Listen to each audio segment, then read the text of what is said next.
Question है operation research is the application of dash methods to arrive at the optimal solution to the problem.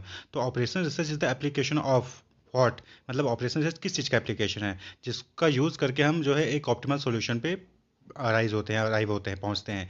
Economical, scientific, option C A and B both, यानी economical scientific दोनों, या फिर option D artistic. तो correct option क्या है? Scientific. Operation research is the application of scientific method to arrive at the optimal solution of the problem. Next हो सकता है कि ऑपरेशन रिसर्च अप्रोच इज, जो ऑपरेशन रिसर्च अप्रोच है वो क्या है? Multidisciplinary, option B scientific, option C intuitive, या फिर option D all of them. तो ऑपरेशन रिसर्च अप्रोच इज क्या है? वो मल्टीडिसिप्लिनरी अप्रोच है। नेक्स्ट है operation research analyst do not. तो ऑपरेशन रिसर्च जो एनालिस्ट होते हैं वो नहीं करते हैं क्या? प्रिडिक्ट फ्यूचर ऑप्शन प्रिडिक्ट नहीं करते हैं। Build more than one model, एक मॉडल से ज़्यादा मॉडल नहीं बनाते हैं। कलेक्ट रेलेवेंट डेटा कलेक्ट करते हैं, या फिर रिकमेंड डिसीजन एंड एक्सेप्ट। तो ऑपरेशन रिसर्च एनालिसिस क्या नहीं करते हैं? तो ऑब्वियस बात है, देखिए कि मोर देन वन मॉडल बनाएंगे, रेलेवेंट डेटा भी कलेक्ट करेंगे, डिसीजन और रिकमेंड करेंगे कि कौन सा डिसीजन लिया जा सकता है, क्या एक्सेप्ट किया जा सकता है, लेकिन प्रिडिक्ट फ्यूचर ऑपरेशन ये नहीं करते हैं। वो फ्यूचर ऑपरेशन को प्रिडिक्ट नहीं करते। तो operation research analyst do not predict future operation, बाकी तीनों काम करते हैं। नेक्स्ट है ओ आर अप्रोच, यानी कि operation research approach is typically based on the use of. तो जो ओ आर अप्रोच है वो किसकी यूज पे बेस्ड करता है? फिजिकल मॉडल पे, option B mathematical model, option C iconic model, या फिर ऑप्शन डी डिस्क्रिप्टिव मॉडल। तो करेक्ट ऑप्शन है mathematical model. O R approach is typically based on the use of mathematical model.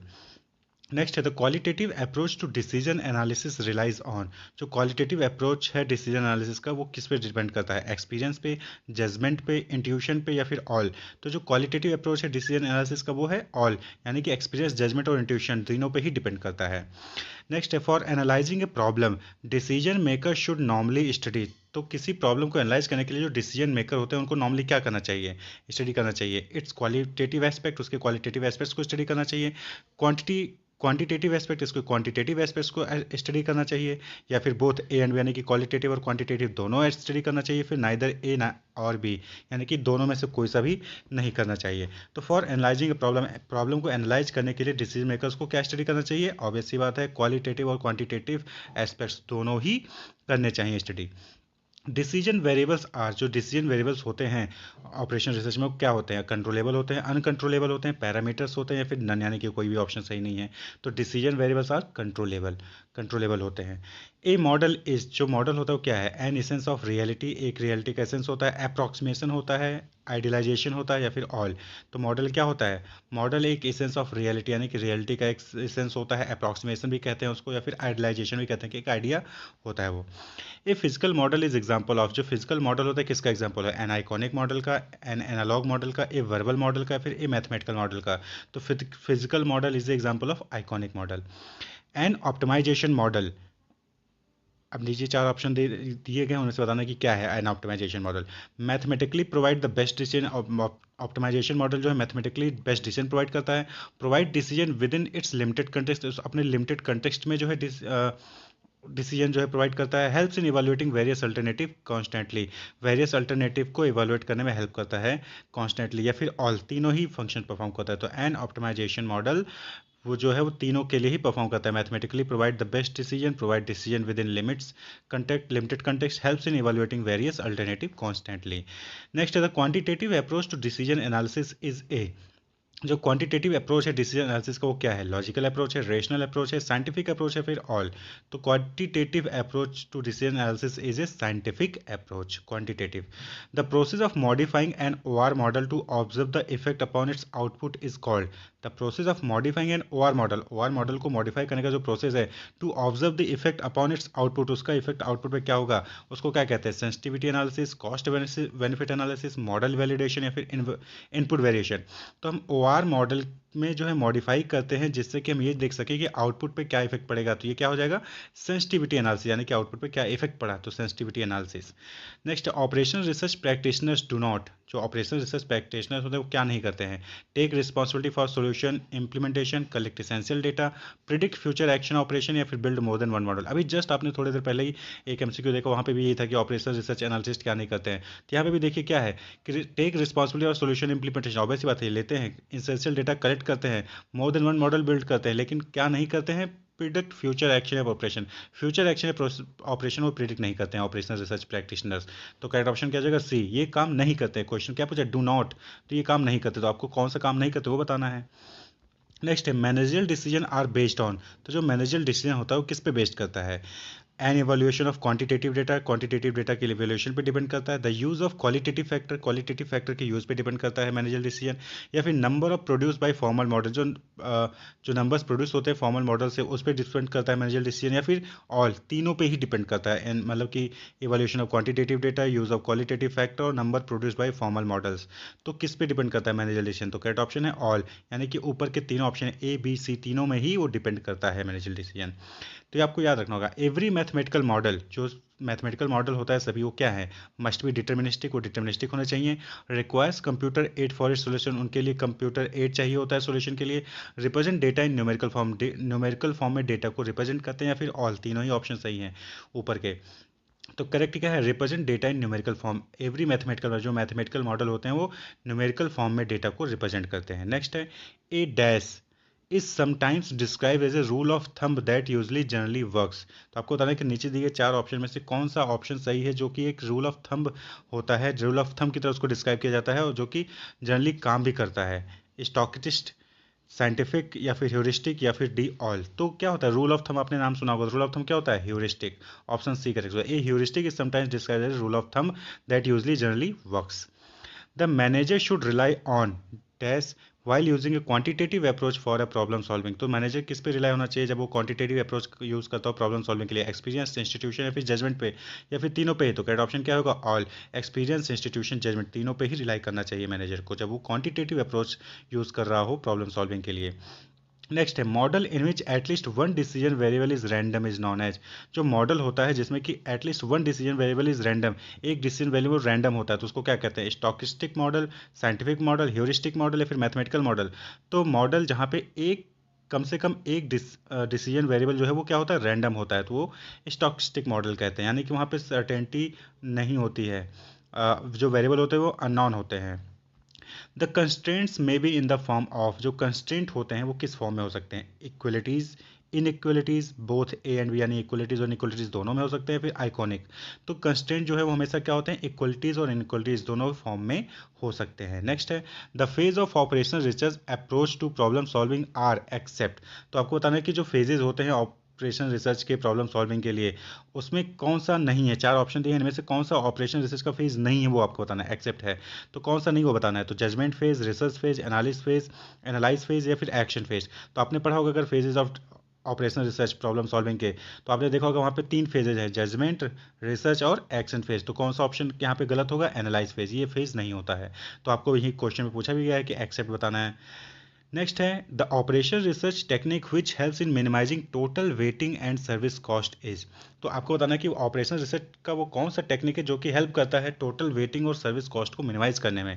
Qing theory, decision theory, both A and B, यानी queuing और decision theory दोनों ही, या फिर D none of the above, ऊपर में से कोई सा भी नहीं।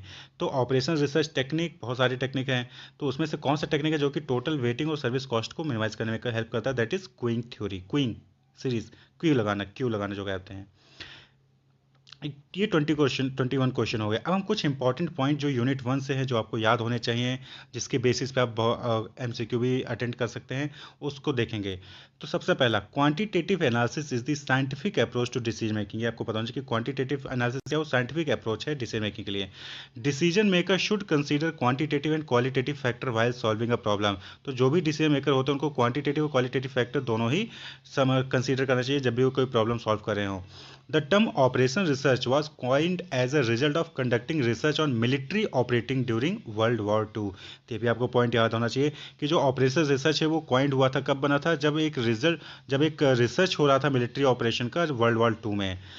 एक की person in the post war development of OR, यानी कि वॉर खत्म, वर्ल्ड वॉर 2 खत्म होने के बाद जो है ओआर के डेवलपमेंट में एक की पर्सन है, उनका नाम है जॉर्ज बी डेंचिंग। वो जो है वो की पर्सन है ऑपरेशन रिसर्च में। In Indian OR came into existence in 1945। तो इंडियन में, यहाँ पे स्पेलिंग मिस्टेक, इंडिया में जो OR आया वो 1949 के बाद एग्जिस्टेंस हुआ, जब OR यूनिट इस्टेब्लिश हुआ था रीजनल रिसर्च लेबोरेटरी हैदराबाद में for planning and organizing research. तो प्लानिंग एंड ऑर्गेनाइजिंग रिसर्च करने के लिए कि इस्टेब्लिशमेंट हुआ था रीजनल रिसर्च लेबोरेटरी हैदराबाद में OR यूनिट का 1949 में आया था इंडिया में। OR is the art of winning war without actually fighting them, ये भी है। ऑपरेशन रिसर्च क्या है, ये एक आर्ट है, क्या वॉर जीतने का बिना उसको लड़े हुए, यानी कि बिना हम बैटल फील्ड में गए, बिना फाइटिंग के हम वॉर को जीतने का तरीका है OR।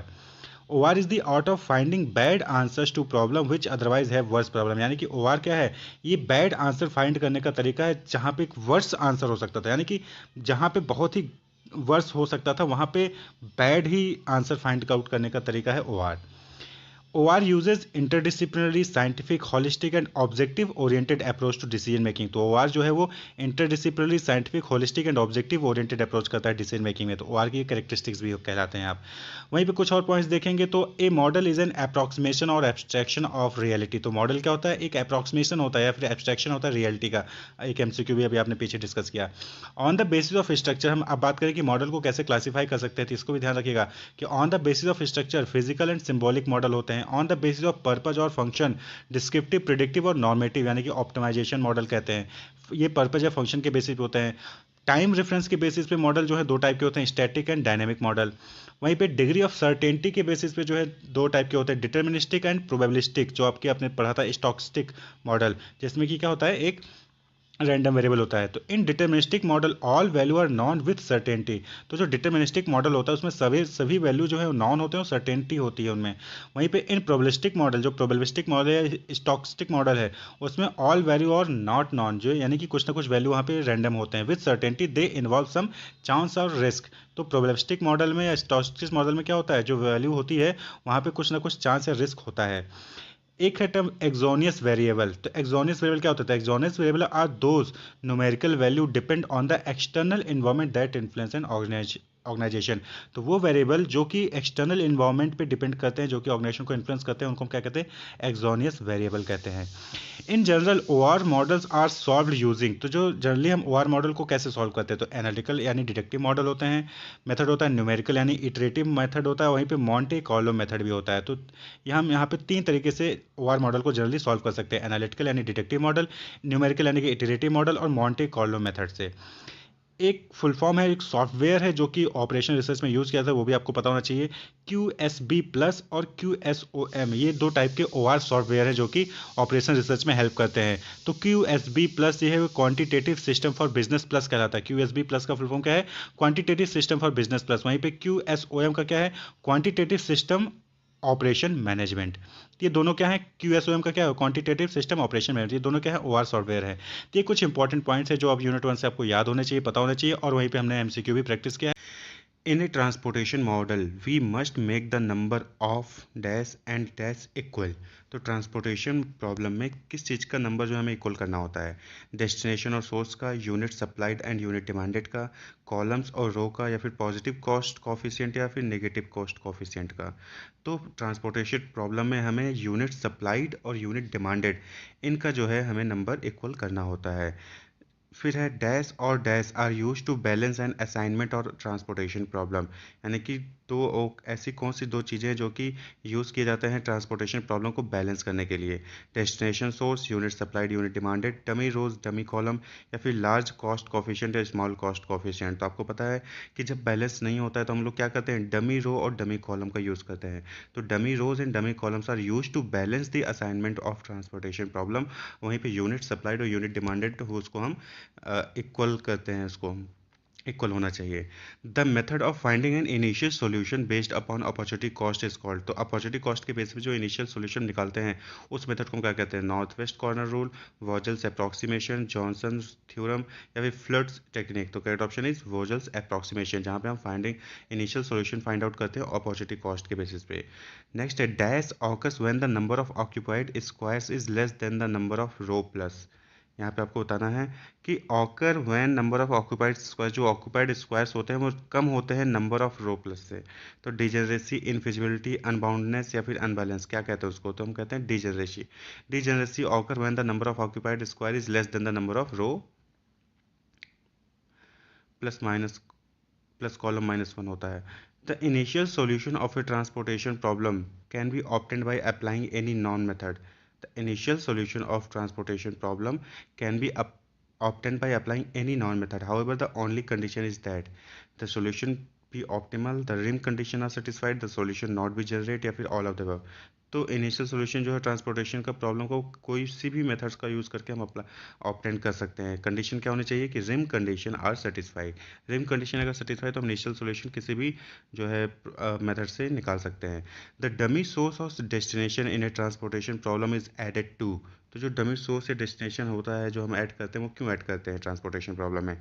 To satisfy the rim condition, to prevent solution from becoming degenerate, ensure the total cost does not exceed the limit, या फिर none of the above। तो करेक्ट ऑप्शन है satisfy the rim condition। Next है the occurrence of degeneracy while solving a transportation problem means that, यानी कि जब degeneracy आता है जब हम प्रॉब्लम सॉल्व करते हैं तो उसका क्या मतलब होता है? Total supply equal total demand, यानी सप्लाई डिमांड के इक्वल होती है। Solution so obtained is not feasible, solution feasible नहीं है। या फिर the few allocation become negative, कुछ एलोकेशन नेगेटिव हो गया, फिर नन ऑफ द अबव। तो करेक्ट ऑप्शन क्या है कि solution so obtained is not feasible, यानी कि जब डिजेनरेसी आता है तो इसका मतलब कि सॉल्यूशन फिजिबल नहीं है। The solution to a transportation problem with m rows supplies n column destination is feasible if number of positive allocation are। तो feasible कब होगा? जब m और n destination जो होते हैं तो m प्लस n पे m इंटू n पे m plus n minus one, या m plus n plus one पे। तो आपको पता है option C m plus n minus one ये पॉजिटिव एलोकेशन होता है। An alternative optimal solution to a minimization transportation problem exists whenever opportunity cost corresponding to unused route of transportation is positive and greater than zero, positive with at least one equal to zero, negative with at least one equal to zero, या फिर none of the above। तो कब होता है? positive with at least one equal to zero। One disadvantage of using northwest corner rule to find initial solution to the transportation problem is that, आपको बताना है कि क्या एक डिसएडवांटेज है नॉर्थ वेस्ट कॉर्नर मेथड का। It is complicated to use, it does not take into account the cost of transportation, it leads to a degenerate initial solution, या फिर ऑल ऑफ द अबव। तो आपने north west corner method का rule जब आपने पढ़ा होगा तो उसमें आपने थ्योरी पढ़ा होगा कि ये क्या है, कॉस्ट ऑफ ट्रांसपोर्टेशन को इंक्लूड नहीं करता है। तो ये क्या है, इसका डिसएडवांटेज है। तो it does not take into account cost of transportation, B option हो जाएगा। If an opportunity cost value is used for an unused cell to test optimality, if an opportunity cost value is used for unused cell to test optimality, it should be, उसको क्या होना चाहिए? Equal to zero, most negative number, most positive number, या फिर any value. तो होगा most negative number. During an iteration while moving from one solution to the next, degeneracy may occur when, जब during an iteration while moving from one solution to, जब हम एक solution दूसरे solution की तरफ move करते हैं तो डिजेनरेसी कब ऑकर हो सकती है? The close path indicate diagonal move, two or more occupied cells are on the closed path but neither of them represent a corner of the path, two or more occupied cells on the closed path with minus sign are tied for lowest circle value, या फिर either of the above। तो correct option है option C, two or more occupied cells on the closed path with minus sign are tied for lowest circle value। The large negative opportunity cost value in an unused cell, the large negative opportunity cost value in an unused cell in transportation table is chosen to improve the current solution because it represent per unit cost reduction, it represent per unit cost improvement, it ensure no rim requirement violation, या फिर none of the above। तो correct option है it represent per unit cost reduction। The smallest unit quantity is chosen at the corners of the closed path with negative sign to be assigned at unused cell because, तो जो smallest quantity होता है उसको choose किया जाता है corner पे closed path में ताकि नेगेटिव साइन के साथ to be assigned at unused cell, उसको हम अनयूज सेल के साथ असाइन कर सके। क्यों? It improve the total cost, it does not disturb rim condition, it ensure feasible solution, या फिर ऑल ऑफ द अबव। तो करेक्ट ऑप्शन है इट इंश्योर फिजिबल सोल्यूशन। तो जो smallest quantity is chosen at the corner of closed path, corner of close part में हम smallest quantity choose करते हैं विथ नेगेटिव साइन, जिसको हम अनयूज सेल में असाइन करते हैं। क्यों? तो जिससे कि फिजिबल सॉल्यूशन मिले। When total supply is equal to total demand in a transportation problem, the problem is said to be, obviously बात है जब टोटल सप्लाई टोटल डिमांड के इक्वल होगा तो क्या होगा? बैलेंस प्रॉब्लम होगा। Which of the following method is use to verify the optimality of the current solution of the transportation problem, जो करंट सॉल्यूशन आया है उसकी ऑप्टिमलिटी को टेस्ट करने के लिए हम कौन सा मेथड यूज करते हैं? तो correct option is modified distribution method, MODI modified distribution method. यहाँ से भी क्वेश्चन बन सकता है।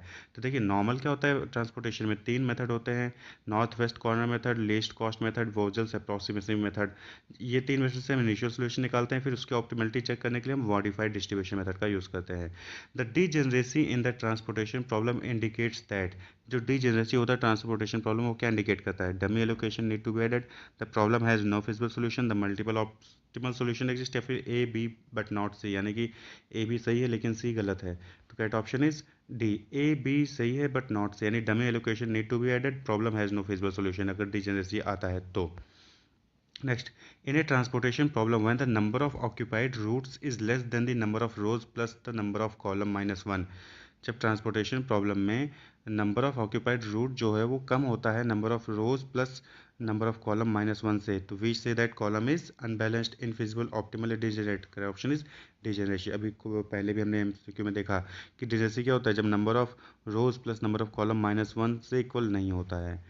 One disadvantage of using northwest corner rule to find initial solution to the transportation problem is that, ये क्वेश्चन रिपीट हुआ है, it does not take into the account the cost of transportation. ये कुछ MCQs थे। अब हम कुछ important points देख लेंगे कि जो ट्रांसपोर्टेशन प्रॉब्लम है, जैसे कि transportation problem helps in identifying optimal transportation roots along with unit of commodity to be shipped in order to minimize total transportation cost। तो ट्रांसपोर्टेशन प्रॉब्लम एक्चुअली में हम ऑप्टिमल ट्रांसपोर्टेशन रूट आइडेंटिफाई करने की कोशिश करते हैं जिससे कि हमारा टोटल ट्रांसपोर्टेशन कॉस्ट है वो मिनिमाइज हो सके। Transportation problem is balanced when total demand is equal to total supply. Transportation problem कब बैलेंस होता है? जब टोटल डिमांड हो टोटल सप्लाई के बराबर होता है। Vogel's approximation method is also known as penalty या रिग्रेट मेथड। ये भी एमसीक्यू बन सकता है कि पेनल्टी मेथड या रिग्रेट मेथड किसे कहते हैं, तो वॉजल्स अप्रॉक्सीमेशन मेथड को हम पेनल्टी या रिग्रेट मेथड भी कहते हैं। Penalty is calculated difference between smallest and next smallest unit transportation cost in same row. तो जो पेनल्टी कैलकुलेट होता है वॉजल्स अप्रॉक्सी मेथड में या फिर पेनल्टी या रिग्रेट मेथड में, वो कैसे कैलकुलेट है? स्मॉलेस्ट और next smallest unit transportation cost के बीच की डिफरेंस में एक ही रो में। मोडी means modified distribution, also called UV method और मेथड ऑफ मल्टीप्लायर्स। तो याद रखिएगा जो मॉडिफाइड डिस्ट्रीब्यूशन मेथड होता है यानी मोडी मेथड होता है उसको हम यूवी मेथड भी कहते हैं या फिर उसको हम मेथड ऑफ मल्टीप्लायर्स भी कहते हैं। Any solution that satisfy north west corner LCM और Vogel's approximation method is called non degenerate basic feasible solution. यानी कि कोई भी मेथड कोई भी सोल्यूशन जो north west corner method LCM या फिर वर्जल एप्रोक्सीमेशन मेथड को सेटिस्फाई करता है उसको हम non degenerate basic feasible solution कहते हैं, और अगर सेटिस्फाई नहीं करता है तो वो फिर डिजनरेट सोल्यूशन कहलाता है।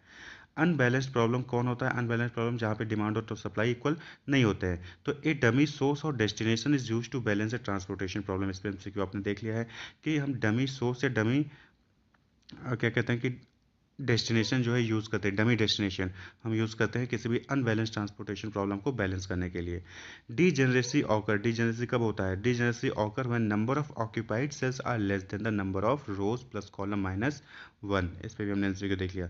तो number of column plus number of rows -1 से अगर नंबर ऑफ ऑक्यूपाइड सेल कम होगा तो डीजेनरेसी ऑकर होगी। MODI method is use to test the initial solution of for optimality. अभी हमने ऊपर भी देखा कि जो हम तीन मेथड का यूज़ करके जो इनिशियल सोल्यूशन निकालते हैं north west corner method LCM और वोजल्स एप्रॉक्सी मेथड से, उसकी ऑप्टिमलिटी को टेस्ट करने के लिए हम कौन सा मेथड यूज़ करते हैं? मोडी मेथड, जिसको हम यूवी मेथड या फिर मेथड ऑफ मल्टीप्लायर भी कहते हैं। तो ये कुछ इंपॉर्टेंट पॉइंट्स थे जो कि आपको ट्रांसपोर्टेशन प्रॉब्लम से पता होना चाहिए। इसमें कुछ न्यूमेरिकल्स भी दे सकते हैं, हो सकता है आपको बैलेंस अनबैलेंस करने को बोल दिया जाए, डमी सोर्स ऐड करके जो है निकाल दिया जाए, तो न्यूमेरिकल प्रॉब्लम भी हो गए। तो जो न्यूमेरिकल प्रॉब्लम कैसे सॉल्व करते हैं उसको ही आपने प्रैक्टिस की होगी। तो आपको अगर कोई न्यूमेरिकल क्वेश्चन आ जाता है तो आपको उसको अपना एज इट इज जैसे मेथड लगाते हैं north west corner method, UV method या फिर मेथड ऑफ मल्टीप्लायर यानी मोडी मेथड, तो आपको उसको एज इट इज़ लगा के आपको निकाल देना है। वहाँ पे सॉल्यूशन निकाल के उसमें 4 ऑप्शन दिए रहेंगे, उसमें आंसर दिया रहेगा, आपको मेथड का यूज़ करके फिजिबल सॉल्यूशन निकालना है और करेक्ट आंसर को फाइंड आउट करना है। तो बुकलेट में ही आपको स्पेस मिलेगा जहाँ पे आप कैलकुलेशन कर सकते हैं। तो ये तो हो गया थ्योरी जहाँ पे आपको कैलकुलेशन नहीं करना था, लेकिन वहाँ पे हो सकता है कि आपको टेबल दे देंगे, बॉक्स दे देंगे, उसमें अलग अलग चीज़ें दे देंगे और प्रॉब्लम दे देंगे। हो सकता है कि बैलेंस अनबैलेंस प्रॉब्लम दे दें, उसको बोलेंगे बैलेंस करके दिखाइए, या फिर इनिशियल फिजिबल सॉल्यूशन निकालने के लिए बोल सकते हैं। तो वहाँ पे आपको निकाल के कैलकुलेट करके आंसर को फाइंड आउट करना होगा। In game theory the outcome और consequence of a strategy is refers to as the. तो गेम थ्योरी में जो आउटकम होता है फिर कॉन्सिक्वेंसेस होता है किसी स्ट्रेटजी का, वो क्या रेफर करता है? पे ऑफ, पेनल्टी, रिवॉर्ड या फिर एंड गेम स्ट्रेटजी। तो करेक्ट ऑप्शन है पे ऑफ। पे ऑफ जो है वो आउटकम होता है, कॉन्सिक्वेंसेस होता है किसी भी स्ट्रेटजी का। Two person zero sum game means that. तो 2% जीरो सम गेम मीन्स का क्या मतलब होता है? Sum of losses to one player is equal to the sum of gain of other, यानी एक का लॉस दूसरे का जो है गेन होता है। Sum of losses to one player is not equal to sum of gains, sum of loss किसी एक प्लेयर का लॉस जो है दूसरे के गेन के बराबर नहीं होता, या फिर बोथ ए एंड बी दोनों ही होते हैं, या फिर नन कोई नहीं। तो 2% zero sum game means sum of losses to one player is equal to the sum of gains to another player. Next है game theory model are classified by, तो जो गेम थ्योरी मॉडल थे वो classify कैसे हो सकते हैं? Number of player से, sum of all payoff से, नंबर ऑफ स्ट्रेटजी से, फिर ऑल। तो game theory model classified by all, यानी number of player, sum of all payoff, या फिर नंबर ऑफ स्ट्रेटजी, इन सभी से जो है वो क्लासीफाई होते हैं। A game is said to be fair if, तो कोई गेम है उसको हम फेयर कब कहेंगे? वैन ऑप्शन है both upper and lower value of the game are same and zero, जो अपर एंड लोअर वैल्यू है गेम का वो सेम है और जीरो है। Upper and lower value of the game are not equal, upper और lower value game का equal नहीं है। अपर value is more than the lower value of game, upper value जो है ज़्यादा है लोअर वैल्यू से, या फिर नन, कोई भी ऑप्शन सही नहीं है। तो एक game is said to be fair if both upper and lower value of the game are same and zero. Next है what happens when maximin and minimax value of the game are same, जब maximin और minimax value of game होता है वो same हो तो क्या होगा? No solution exist, solution is mixed, saddle point exist, या फिर नन। तो जब मैक्सिमिन और मिनिमैक्स वैल्यू सेम होते हैं तो सैडल पॉइंट जो है वो आता है। A mixed strategy game can be solve by, जो मिक्स स्ट्रेटजी गेम होता है उसको हम कैसे सॉल्व कर सकते हैं? अलजेब्रिक मेथड से, मैट्रिक्स मेथड से, ग्राफिकल मेथड से, या फिर ऑप्शन डी ऑल। तो मिक्स्ड स्ट्रेटजी गेम को हम इन ऊपर के तीनों मेथड से सॉल्व कर सकते हैं, अलजेब्राइक मेथड से, मैट्रिक्स मेथड से और ग्राफिकल मेथड से, तीनों से ही हम सॉल्व कर सकते हैं मिक्स्ड स्ट्रेटजी गेम को। Next the size of the pay of matrix of A game can be reduced by using the principle of, तो जो साइज है पे ऑफ मैट्रिक्स का किसी भी गेम का उसको हम कैसे रिड्यूस कर सकते हैं? तो किस प्रिंसिपल से रिड्यूस करते हैं? Principle of game of inversion, principle of rotation reduction, या प्रिंसिपल ऑफ डोमिनेंस, या फिर गेम ट्रांसपोज से। तो size of pay of matrix of A game can be reduce by using the principle of dominance, dominance से हम इसको reduce कर सकते हैं size of pay of matrix. याद रखिएगा the pay of value for which each player in a game always select the same strategy is called, payoff value for which each player in a game always select the same strategy is called saddle point, equilibrium point, both A and B, या फिर none। तो correct option is both A and B, saddle point और equilibrium point दोनों ही कहा जाता है। Games which involve more than two player are called, ऐसे games जो दो से ज़्यादा प्लेयर इन्वॉल्व करता है उस गेम को हम क्या कहते हैं? Conflicting game, negotiation game, an person game, या फिर ऑल। तो ऐसे गेम को हम एन पर्सन गेम कहते हैं जहाँ पे दो प्लेयर से ज़्यादा इन्वॉल्व होते हैं। When the sum of gains of one player is equal to the sum of losses to another player in a game, this situation is known as, अभी जस्ट आपने देखा था क्या था? जीरो सम गेम था जी। तो जब sum of game of one player is equal to the sum of losses to another player in a game, तो उस सिचुएशन को हम कहते हैं zero sum game. 2% zero sum game सुना था आपने? तो दैट इज इस saddle point exist when, saddle point कब होता है? जब maximum value is equal to maximum value, minimax value is equal to minimum value, या फिर minimax value is equal to maximum value, या फिर नन। तो कैट ऑप्शन है minimax value is equal to maximum value, तो जो है saddle point exist करता है। In a pure strategy game, आपको बताना कि प्योर स्ट्रेटजी गेम में के से रिलेटेड कौन सा ऑप्शन सही है? Any strategy may be selected arbitrarily, a particular strategy is selected by each player, both player select their optimal strategy, या फिर ऑल। तो प्योर स्ट्रेटजी गेम में क्या होता है? तो प्योर स्ट्रेटजी गेम में क्या होता है कि सभी प्लेयर अपना अपना स्ट्रेटजी चूज करते हैं जो ऑप्टिमम होता है, तो both player select their optimal strategy, ये करेक्ट ऑप्शन हो जाएगा। In a mixed strategy game, अब मिक्स्ड स्ट्रेटजी गेम में पॉइंट ऑफ व्यू से बताना है। No saddle point exist, mixed strategy में शेडल पॉइंट नहीं होता। Each player select the same strategy without considering the other players choice, सभी लोग अपना सेम स्ट्रेटजी चूज करते हैं बिना दूसरे प्लेयर के चॉइस को कंसिडर करते हुए। Each player always select the same strategy, each player जो है हमेशा सेम स्ट्रेटजी चूज करता है। फिर ऑल, तो in mix strategy game no saddle point exist. Game theory is the study of, तो गेम थ्योरी किस चीज़ का स्टडी है? Selecting optimal strategy, resolving conflict between player, both A and B, या फिर नन। तो गेम थ्योरी जो है वो सेलेक्टिंग ऑप्टिमल स्ट्रेटजी की स्टडी है।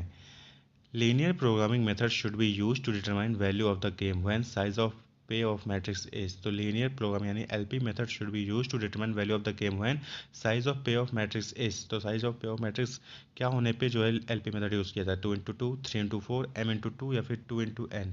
तो करेक्ट ऑप्शन है बी 3 into 4। जब size of pay of matrix 3 into 4 होगा तो एलपी मेथड को यूज किया जा सकता है गेम में। When no saddle point is found in a payoff matrix of game, जब कोई saddle point नहीं फाउंड किया जाता है किसी भी पे ऑफ मैट्रिक्स में गेम के, the value of game is then found by, तो उस वक्त वैल्यू ऑफ गेम कैसे फाउंड किया जाता है? Knowing joint probabilities of each row and column combination to calculate expected payoff for that combination and adding all such values, reducing size of the game to apply algebraic method, या फिर both A and B या फिर none. तो जब saddle point नहीं होता है पे ऑफ मैट्रिक्स के में, तो वैल्यू ऑफ गेम जो है फाउंड किया जाता है दोनों मेथड से, ए और बी दोनों, both A and B. knowing joint probabilities of each row and column combination to calculate expected payoff for that combination and adding all such values, या फिर reducing size of the game to apply algebraic method। Next है, तो ये कुछ important point है। अब हम कुछ इंपॉर्टेंट पॉइंट्स देख लें जो गेम थ्योरी में है। The shortcut method is use to find optimal strategy for each player in a पे of matrix of size 2 × 2 without saddle point. तो ऐसा पे ऑफ मैट्रिक्स जहाँ पे साइज 2 × 2 होता है और बिना सैडल पॉइंट के, तो वहाँ पे कौन सा मेथड यूज़ किया जाता है? शॉर्टकट मेथड यूज़ किया जाता है to find the optimal strategy. The graphical method, अब यहाँ पे देखिए ग्राफिकल मेथड बताता है कि graphical method is used for game where पे of matrix is of size 2 × n और m × 2। तो साइज ऑफ मैट्रिक्स जब पे ऑफ मैट्रिक्स होता है 2 × n या फिर m × 2, तो वहाँ पे ग्राफिकल मेथड हम यूज़ करते हैं। The concept of dominance is used in simplifying the solution of A rectangular game. तो जो कॉन्सेप्ट ऑफ डोमिनेंस है वो कहाँ पे यूज होता है? To find the rectangular game, solution of rectangular game. The LP method is useful for game with larger payoff matrix without saddle point। जहाँ पे लार्जर पे ऑफ मैट्रिक्स होता है बिना किसी सेटल पॉइंट के, तो वहाँ पे एलपी मेथड हम यूज़ करते हैं, जैसे आपने भी देखा था 3 to 4। Maximin principle maximize the players minimum game. तो मैक्सिमिन प्रिंसिपल क्या करता है? मैक्सिमाइज करता है प्लेयर्स के मिनिमम गेस को, और मिनिमाइज क्या करता है? मिनिमाइज करता है मैक्सिमम लॉसेस को।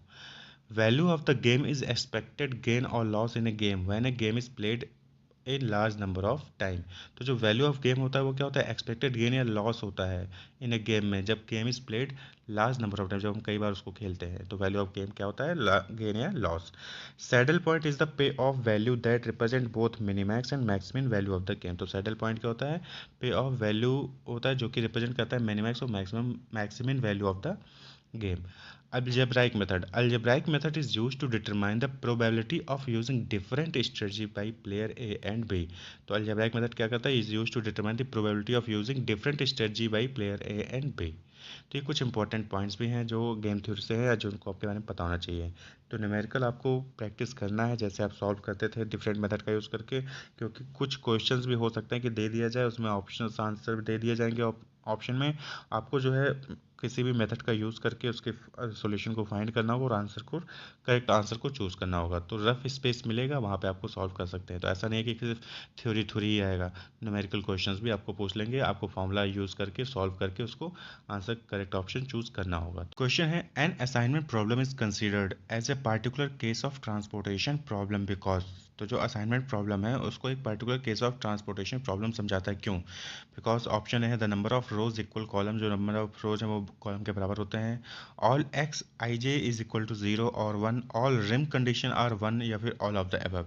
तो असाइनमेंट प्रॉब्लम को हम particular case of transportation problem समझते हैं, क्यों? क्योंकि ऑल ऑफ द अबव, क्योंकि उसमें भी number of rows equal to column होते हैं, एक्स आई जे 0 और 1 होता है, या फिर ऑल रिम कंडीशन जो है वो 1 होते हैं। नेक्स्ट है, an optimal assignment requires that the maximum number of lines that can be drawn through square with zero opportunity cost be equal to the number of. तो जो ऑप्टिमल असाइनमेंट होता है वो किसके लिए क्या चाहिए होता है? रो और column, row and column, row plus column minus 1, या फिर नन ऑफ द अबव। तो number of line that can be drawn through square with zero opportunity cost be equal to the number of, किसके equal होना चाहिए? तो option A, रोज और column इनके बराबर होना चाहिए। नेक्स्ट है, while solving an assignment problem, किसी असाइनमेंट प्रॉब्लम को सॉल्व करते वक्त an activities assign to a resource through a square with zero opportunity cost because the objective is to. तो आपको बताना है कि जो square with zero opportunity cost जो हम असाइन करते हैं वो क्यों होता है? To minimize total cost of assignment, to reduce the cost of assignment to zero, to reduce the cost of that particular assignment to zero, या फिर ऑल ऑफ द अबव। तो करेक्ट ऑप्शन क्या है? Minimize the total cost of assignment. तो जो square with zero opportunity cost हम assign किया जाता है वो इसलिए असाइन किया जाता है ताकि जो है टोटल कॉस्ट ऑफ असाइनमेंट को मिनिमाइज किया जा सके। नेक्स्ट है the method used for solving an assignment problem is called. जो असाइनमेंट प्रॉब्लम को सॉल्व करने के लिए मेथड यूज होता है उसमें नीचे दिए ऑप्शन में से कौन सा मेथड है, वो रिड्यूस्ड मैट्रिक्स मेथड, मोडी मेथड, हंगेरियन मेथड या फिर नन ऑफ द एबव। तो नीचे दिए ऑप्शन में से कौन सा मेथड है जो कि असाइनमेंट प्रॉब्लम को सॉल्व करने के लिए यूज़ किया जाता है, तो करेक्ट ऑप्शन है हंगेरियन मेथड। ये असाइनमेंट प्रॉब्लम को यूज सॉल्व करने के लिए यूज़ किया जाता है।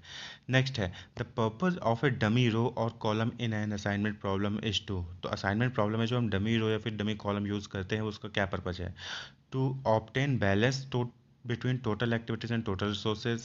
Second, prevent a solution from becoming degenerate.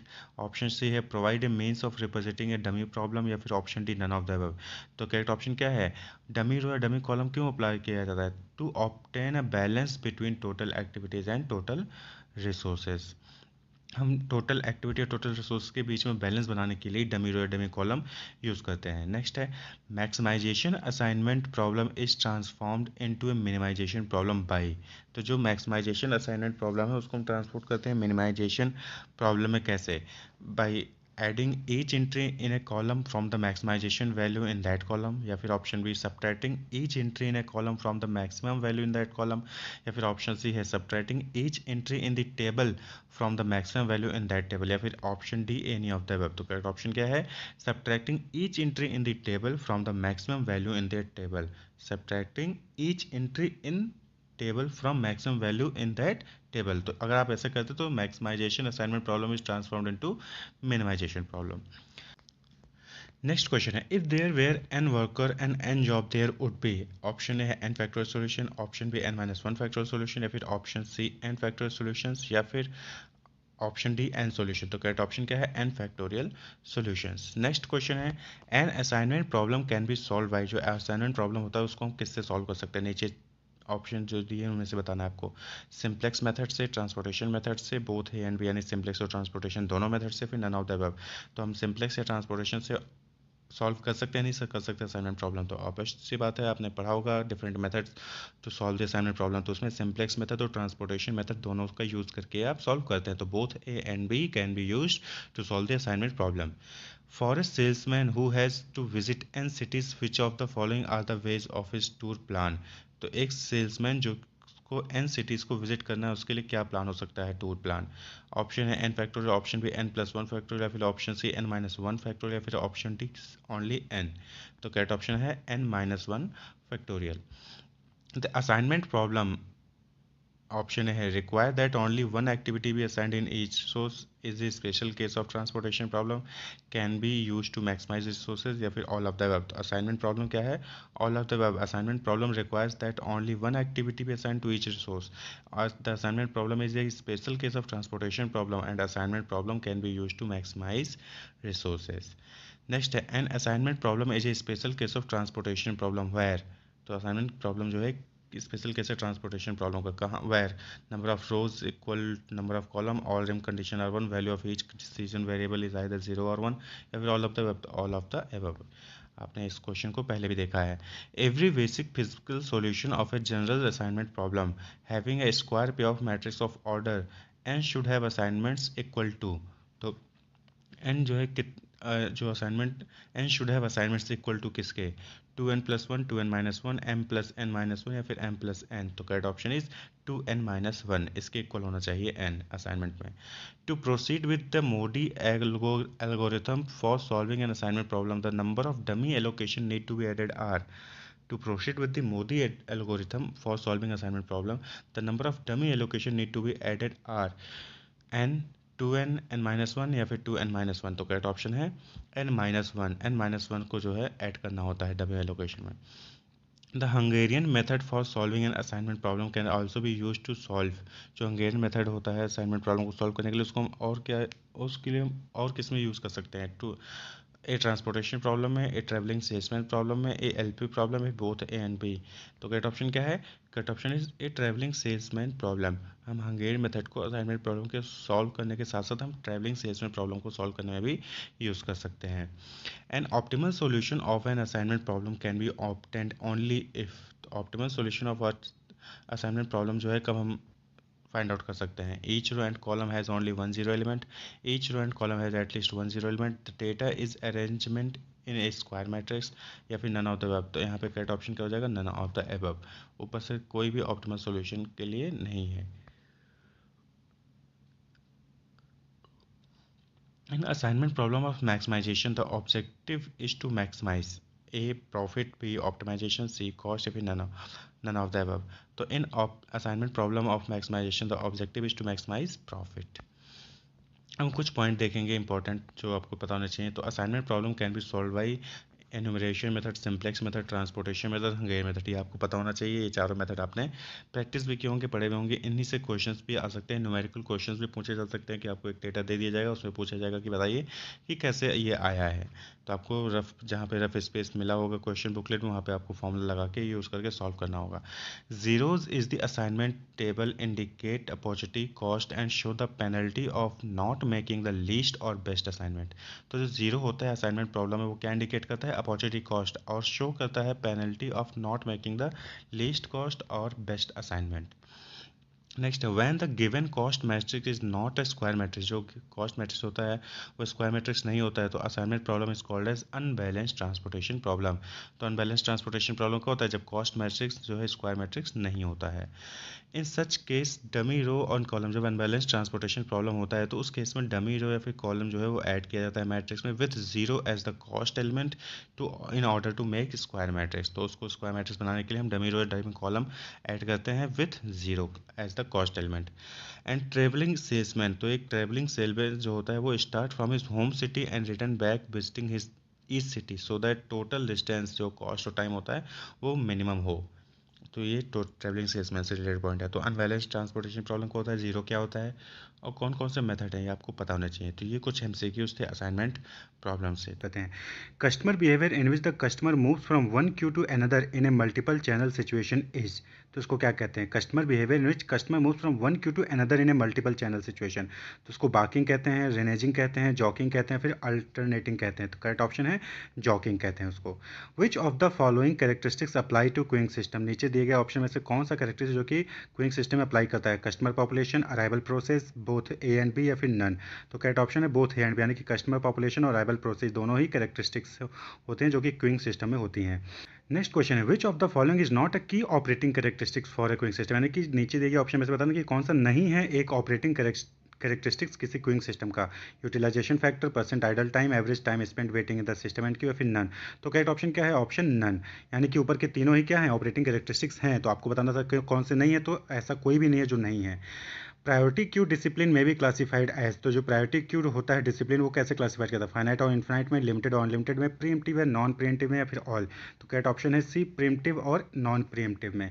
Which symbol describe the inter arrival time distribution, तो आपको बताना है कि कौन सा सिंबल जो है डिस्क्राइब करता है inter arrival time distribution, D, M, G या फिर ऑल। तो करेक्ट ऑप्शन है all. The calling population is assumed to be infinite when, the calling population is assumed to be infinite when, तो कब infinite समझा जाता है calling population को, arrivals are independent of each other, capacity of the system is infinite, service rate is faster than arrival rate, या फिर all। तो calling population is assumed to be infinite when arrivals are independent of each other। Which of the cost estimated and performance measure are not used for economic analysis of a queuing system, तो आपको बताना है कि कौन नीचे दिए में से कौन which of the cost estimated performance measure are not used, नहीं यूज़ किया जाता economic analysis of a queuing system करने में। Cost per server per unit of time, cost per unit of time of a customer waiting in the system, average number of customer in the system, average waiting time of customer in the system. तो कौन सा use नहीं किया जाता, तो ये है average waiting time of customer in the system, ये जो है ये यूज़ नहीं किया जाता economic analysis of queuing system में। A calling population is considered to be infinite when, तो करेक्ट ऑप्शन क्या है, arrivals are independent of each other. A calling population is considered to be infinite when arrival are independent of each other. The cost of providing service in a queuing system decrease with, तो जो cost है service को provide करने का queuing system में decrease होता है किसके साथ, decrease average waiting time in the Q, decrease arrival time, increase arrival rate, या फिर नन। तो ऑप्शन है नन, किसी के साथ डिक्रीज नहीं होता है। फिर है service mechanism in a queuing system is characterised by, तो सर्विस मैकेनिज्म एक क्यूइंग सिस्टम में कैसे कैरेक्टराइज होता है, सर्वर बिहेवियर के, कस्टमर्स के बिहेवियर पे, या फिर कस्टमर्स इन द सिस्टम पे, या फिर ऑल। तो करेक्ट ऑप्शन है सर्वर्स बिहेवियर पे, तो सर्वर्स के बिहेवियर पे सर्विस मैकेनिज्म जो है क्यूइंग सिस्टम में कैरेक्टराइज होता है। अब कुछ पॉइंट्स देख लें, तो customers from a queue are selected for service according to certain rule known as queue discipline. तो क्यू डिसिप्लिन किसे कहते हैं, जब customer from a queue are selected for service according to certain rule. The study of queuing theory help to determine the balance between cost of offering the service and cost incurred due to delay in offering service. तो ये study of queuing theory जो है help करता है इनको determine करने में, balance between an infinite calling an infinite calling population is one where a customer's arrival is independent of customers already present in the system। तो an infinite calling population किसे कहते हैं? is one where customers arrival is independent of customers already present in the system। service time क्या होता है? service time is the elapsed time from the beginning to the end of a customer service। तो customer service में जो elapsed time होता है beginning से लेकर end तक, उसको हम service time कहते हैं। steady state condition किसे कहते हैं? तो steady state condition is the normal condition that a queuing system is in after operating for some time with fixed utilization factor less than 1। Utilisation factor क्या होता है? तो utilisation factor is the average fraction of time that the servers are being utilised while serving customers. Queue length का formula क्या है? तो line length plus number of customer being served, इसको हम क्या कहते हैं? क्यू लेंथ कहते हैं। लाइन लेंथ किसे कहते हैं? तो total number of customer in the system who are actually waiting in the line and not being serviced, उसको हम लाइन लेंथ कहते हैं। लाइन लेंथ या क्यू साइज, तो यहाँ पे नीचे की लाइन जो है शो नहीं हो रही होगी आप लोगों को। Total number of customer in the system who are actually waiting in the line and not being served, तो उसको हम क्या कहते हैं? लाइन लेंथ या क्यू साइज। फिर कुछ है कि the simultaneous occurrence of arrival of departure is also called as birth and death process. Erlang distribution is a service time distribution whose shape parameter k specifies the amount variability in the service time। तो Erlang distribution। The payment of telephone bill by check or cash is the example of dynamic queue discipline। The dynamic arrival process is controlled by both the service facility and the customers। अब कुछ question हैं, ये question जो है आपके PERT और CPM से हैं। तो the objective of network analysis is to, तो जो ऑब्जेक्टिव है नेटवर्क एनालिसिस का वो क्या है? Minimise total project duration, minimise total project cost, minimise production delay, या फिर इंटरप्शन एंड कॉन्फ्लिक्ट, या फिर ऑल। तो objective of network analysis is to minimize total project duration। network model have advantage in terms of product planning, scheduling, controlling, या फिर all। जो network model होता है उनके प्रोजेक्ट में किस टर्म में एडवांटेज होता है? तो all, planning, scheduling, controlling में हेल्प करते हैं। The slack for an activity is equal to, जो स्लैक होता है वो किसके इक्वल होता है? LF minus LS, EF minus ES, LS minus ES, या फिर नन। तो ऑप्शन है LS माइनस ES। स्लैक जो है, slack for an activity is equal to LS minus ES। The another term commonly used for activity slack time is total float, free float, independent float, फिर all। तो another term commonly used for activity slack time is all। total float, free float, independent float हम बोल सकते हैं। Generally PERT technique deals with the project of, तो जो PERT technique होता है जनरली किसके साथ डील करता है? Repetitive nature, non repetitive nature, deterministic nature, या फिर नन। तो PERT technique deals with the none, इसमें से किसी के साथ भी जो है डील नहीं करता। In PERT, the span of time between the optimistic and pessimistic time estimates of an activity is, तो PERT में span of time between the optimistic and pessimistic time estimate of an activity is 3 sigma, 6 sigma, 12 sigma, या फिर none। तो option है 6 sigma। If an activity has zero slack, it implies that, अगर किसी activity zero slack है तो क्या imply करता है? It lies on the critical path, it is dummy activity, the project is progressing well, या फिर none। तो करेक्ट ऑप्शन है it lies on the critical path। If an activity has zero slack, it implies that it lies on the critical path।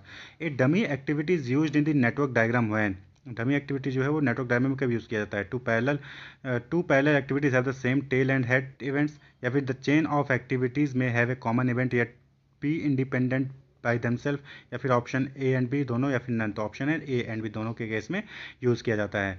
While drawing the network diagram for each activity project we should look, तो जब आप network diagram का drawing करते हैं each activity project के लिए, तो हमें क्या देखना चाहिए? What activities precede this activity, what activities follow this activity, what activity can concurrently take place with this activity, या फिर ऑल। तो करेक्ट ऑप्शन है all. In the PERT network each activity time assume से beta distribution because, तो in PERT network, जो PERT network होता है उसमें जो एक्टिविटी होती है वो अज्यूम करती है बीटा डिस्ट्रीब्यूशन। तो क्यों? because it is unimodal distribution that provide information regarding uncertainty time estimates of activities, या फिर it has got finite non-negative error, या फिर it need to be symmetrical about the model value, या फिर all। तो correct option है in the PERT network each activity time assumes a beta distribution because it is unimodal distribution that provides information regarding the uncertainty of time estimates of activities। The critical path satisfy the condition that ei is equal to li and is equal to lj, lj minus ei is equal to li minus lj, या फिर lj minus ei is equal to li minus ej is equal to d यानी constant, या फिर all। तो correct option है ei is equal to li and ej is equal to lj। critical path satisfy this condition। Float or slack analysis is analysis use for, जो float या slack analysis तो किसके लिए useful होता है? Project behind the schedule only, project ahead the schedule only, both and भी या फिर नन? तो ऑप्शन है project behind the schedule only. जो प्रोजेक्ट बिहाइंड द शेड्यूल है उसमें फ्लोट या स्लैक जो एनालिसिस यूजफुल होता है। The activity that can be delayed without affecting the execution of the immediate succeeding activities determined by, the activity that can be delayed without affecting the execution of the immediate succeeding activity is determined by total float, free float, independent float या none। तो इसको हम कहते हैं free float. In time cost trade off function analysis, तो in time cost trade off function analysis क्या होता है? Cost decrease linearly as time decreases, cost at normal time zero, cost increase linearly as time increases, फिर none. तो option है cost decreases linearly as time increases. Activity on arrow यानी AOA diagram is preferred over activity on node यानी AON diagram because AOA diagram are simple to construct, AOA diagram give a better sense of the flow of time throughout a project, AOA diagram do not have dummy activities या फिर all. तो correct option है AOA diagram give a better sense of flow of time throughout a project, इसलिए जो है AOA prefer किया जाता है AON के। अब कुछ पॉइंट देख लें इंपॉर्टेंट। तो the amount of time that is expected to complete the activity is called most likely time. तो amount of time expected to complete the activities को क्या कहते हैं? Most likely time. A bar chart indicating when the activities in a project will performed is referred to as Gantt chart. Activity is a distinct task that needs to be performed as a part of project. तो activity का एक distinct task है जो कि perform किया जाना है project में। इन AON project network each activity is represent by A node. AON में ईच एक्टिविटी जो किससे रिप्रेजेंट किया जाता है? नोड से। सर्कल और रेक्टेंगल, द एरोज यानी arc show the precedence relationship between the activities. In AOA project network each activity is represent by an arrow या आर्क। लूपिंग या साइकिलिंग या डैंगलिंग क्या होता है? लूपिंग जिसको साइकिलिंग कहते हैं, भी dangling are considered as a fault in network, यानी नेटवर्क में फॉल्ट को हम लूपिंग, साइकिलिंग या डैंगलिंग कहते हैं और इसको अवॉइड करना चाहिए। Critical path is the longest path है। देखिए क्रिटिकल पाथ क्या है? लॉन्गेस्ट पाथ है through the out the project network. The activities on the path are critical activities, therefore any delay in their completion must be avoided to prevent delay in project completion.